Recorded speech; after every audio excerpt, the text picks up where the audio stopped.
Is having a high performer on your team an asset or a liability? Well, I find it cuts both ways. And in this video, I'm going to share two attributes that will make it cut either for a liability or an asset. So I'm not normally using sports analogy in my work, but I really have to this time because I'm based here in Indianapolis, Indiana, and Caitlin Clark has come here, and she's a standout women's basketball player, and if you haven't heard of her, and she has elevated not only the Fever, her team, but also the entire WNBA franchise. And she has been off the court for most of this year, but yet still, as a high performer, she has had a huge asset impact on the rest of the team. Whatever kind of team you are on, it could be in medical, engineering, manufacturing, sales, whatever it is, service. If you have a high performer on your team, it does impact the other people on your team. So let me give you an example. I've done a lot of work in healthcare, and you can have a world-class surgeon that can be an asset or a liability. And here's how it works.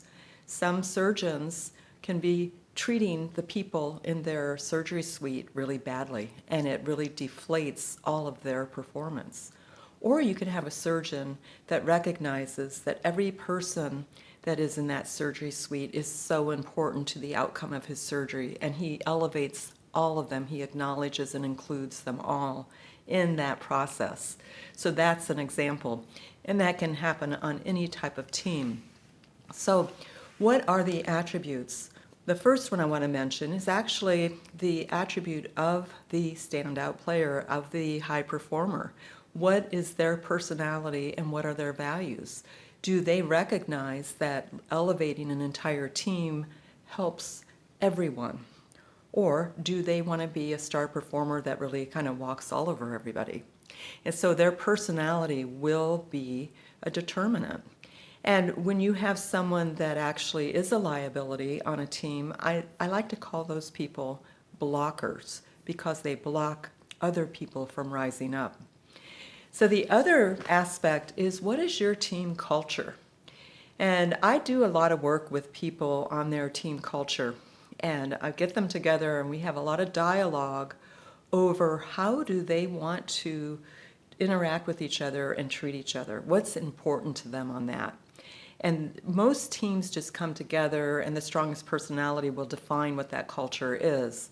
But we go through a series of questions and really dialogue about what's important to that team, and we make some agreements around what that is. And every team I've worked with, it's different, similar but different. And so once you start defining that team culture, you will find your high performers will either love that or they'll hate it.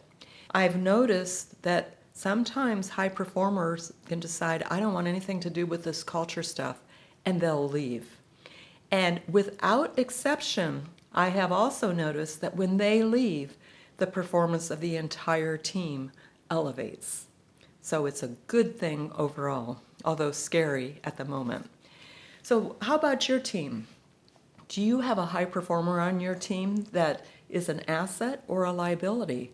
Or can you tell? Sometimes it's hard to tell. And what I find is if you can teach and have each of your team members learn how to express disagreement in a way that is around connecting and honoring, and you have a team culture defined, you will know whether you have a high performer that is an asset or a liability. So I would appreciate it if you found this valuable to subscribe and like. It helps more people see this. And until next time, thank you so very much.